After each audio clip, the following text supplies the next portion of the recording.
जा सावन क महिना चलताटे, चारों तरफ शिव चर्चा कथा कथा होता। त एक जगह मंदिर पर शिव चर्चा कथा होत रहे। एक राजा एक रानी जा रहलन जा, तो शिव चर्चा कथा होत रहे। तो उ रानी कहली कि ये राजा तनी चली ना हमनों का देखी जा कैसन कथा होता, ये कथा से का लाभ आ का हानि मिलेला।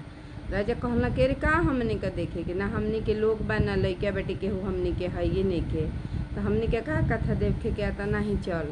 तो गइलन जा, कुछ पूछलन जा, आदमी बतावल, तब वजह से गोड़ ओड़ लाग के प्रसाद उरसाद लेके चल देहन जा। कुछ दूर गइलन जा तो शंकर जी साधु के भेष में बैठल रहन, वजह बैठ के रोवत रहन जा।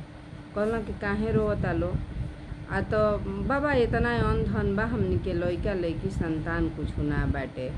आ तो एगो हमार कहल करबलो, हम प्रसाद दे तानी ऐसे संतान तो हो जाई, लेकिन 2 आदमी में से कौनो आदमी मरी।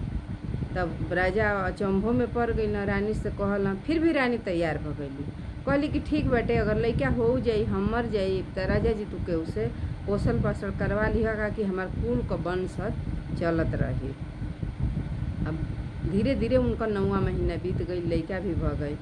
आई लइका होते राजा मर गईला, तुरंत राजा मर गईला। धीरे धीरे लइका के रानी अपन पालन पोषण पढ़ावल लिखावल कैली। जब लइका 22 बरिस के भइलन तो उनका शादी कैली, पतोह घर में अइली। जब पतोह अइली तो धीरे धीरे कुछ दिन बीतल, तो कहतर कि हे तहरा माई के हमसे खाना ना बनी, तू अपना माई के जाके बना के खियाला। उ बुझला ना समझला, जाके कहला कि माई तू आपन खाना काल से अपन ही बनई।